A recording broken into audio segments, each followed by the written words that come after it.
That was great. That signifies how valuable a great head coach, a great quarterback, and an ascending, rising coordinator, Jesse Minter, are. I mean, think about this. The Chargers are now 9-4. They lost to Bosa, both Pro Bowl level tackles, on their third-string running back, and last night their quarterback's off hand surgery, and they beat a stacked Eagles roster. All I've heard all year with Philly is, well, Landon Dickerson isn't 100%. You know, Lane Johnson's out. Sorry, not Sirianni. I'm done listening to it.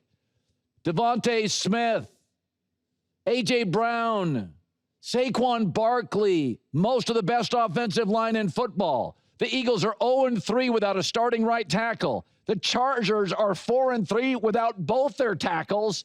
And whenever Justin Herbert plays with a broken hand, last night was all grit and all coaching. Justin Herbert didn't want to be the Bolts' leading rusher, but he was pressured on 68% of his throws. That is the worst pass protection any quarterback in any game has faced all season. So I've said this for years. If you don't get Justin Herbert, you don't get it.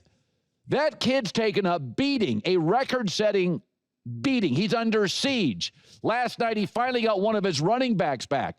Backups everywhere in the offensive line. He's stiff-arming people in overtime, coming off a broken hand.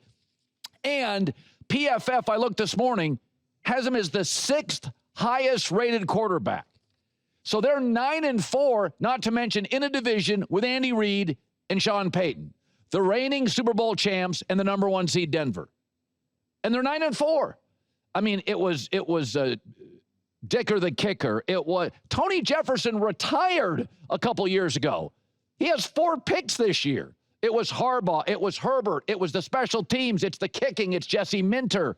I mean, to me, head coach and quarterback is more than just diagramming some plays and completing some passes. It is about resilience and toughness. And this is a very interesting number. The last 2 years, we always talk about coaches, and I think Harbaugh is as good a coach as any coach in my life if you count college and pro. I think he's that good. This team is 13-4 the last 2 seasons after week 8. That is coaching. That is culture. That is toughness. That is resilience. I mean, this team averaged 3.9 yards a play. This is the best roster, the Eagles roster in the league. Herbert's pressured 68% of the throws. They should have been blown out. They're on backups all over the offensive line, facing one of the great defenses, Philadelphia, in the league. And yet they get 5 turnovers? Pull them away from Philadelphia? I mean, Herbert just broke his hand, just had surgery. It really is amazing that this team is 9-4. Still has a chance to win their division. Play the Chiefs next. All right, let's talk about a young man I like, but this was officially a bad day at the office. Jalen Hurts, 4 picks and a fumble, and a passer rating slightly over 31. One thing, let's stop arguing about this. One thing that has become obvious for Jalen Hurts, he is a circumstances quarterback. If the O-line's perfectly healthy, if the offensive coordinator is great, if Saquon Barkley is having an amazing night or season, if the defense is number 1 like last year, he's really successful. Justin Herbert's doing it with no ifs. Some quarterbacks are hot air balloons. They're dependent on the weather. Justin Herbert and some quarterbacks are fighter pilots. Just give me the coordinates. I like Jalen Hurts. Intangibles, A++. But the Eagles have now lost 5 straight games when they asked Jalen Hurts to just throw 30 times. Just 30. Last night he had to throw 40 times and became the only quarterback to have 2 turnovers on 1 play. The Eagles have a head coach that is entirely dependent on offensive coordinators and a quarterback that's dependent on mostly a perfect setting. Last year's Super Bowl, Colin, last year's Super Bowl, oh, give me a break. They won a Super Bowl with Nick Foles. This is a general manager, owner-first franchise. I've said this about Nick Sirianni. The top head coaches, Shanahan, we've seen Matt LaFleur do it this year, McVay, Vrabel, they can fix a broken side of the ball. LaFleur's offense was broken a month ago. Now it's great. We've seen Vrabel do this. The O-line's banged up. He can fix it in season.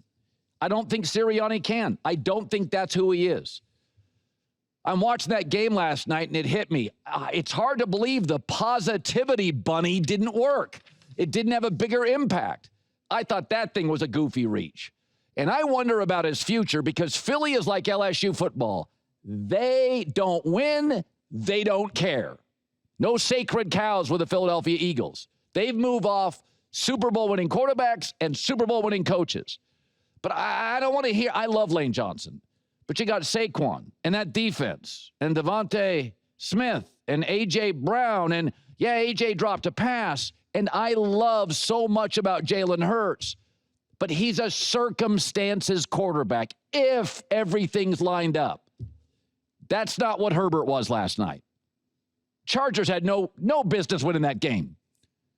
That O-line against that Philly D, come on. They're probably still going to win their division. But the NFC East, arguably, it's one of the weaker divisions. If you go look at the standings right now in the NFL, almost without exception, whoever leads them either has a great coach, like a Sean Payton, a Mike Vrabel, or you have a great quarterback. There are very few exceptions on that. Some are high profile, you know, like Philadelphia. Some are like the Texans, great coach, great defense.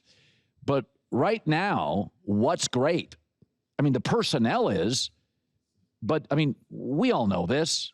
Sirianni is totally coordinator dependent. And last night was another example that Jalen is a circumstantial guy. If everything's in line, he can win a Super Bowl. But remember, Nick Foles won a Super Bowl. Trent Dilfer won a Super Bowl. Brad Johnson won a Super Bowl. Rex Grossman got to a Super Bowl. Stan Humphries got to a Super Bowl. Fine professional athletes, but sometimes things line up. With the Eagles this year, just things haven't quite perfectly lined up. And they are an absolute mess on offense.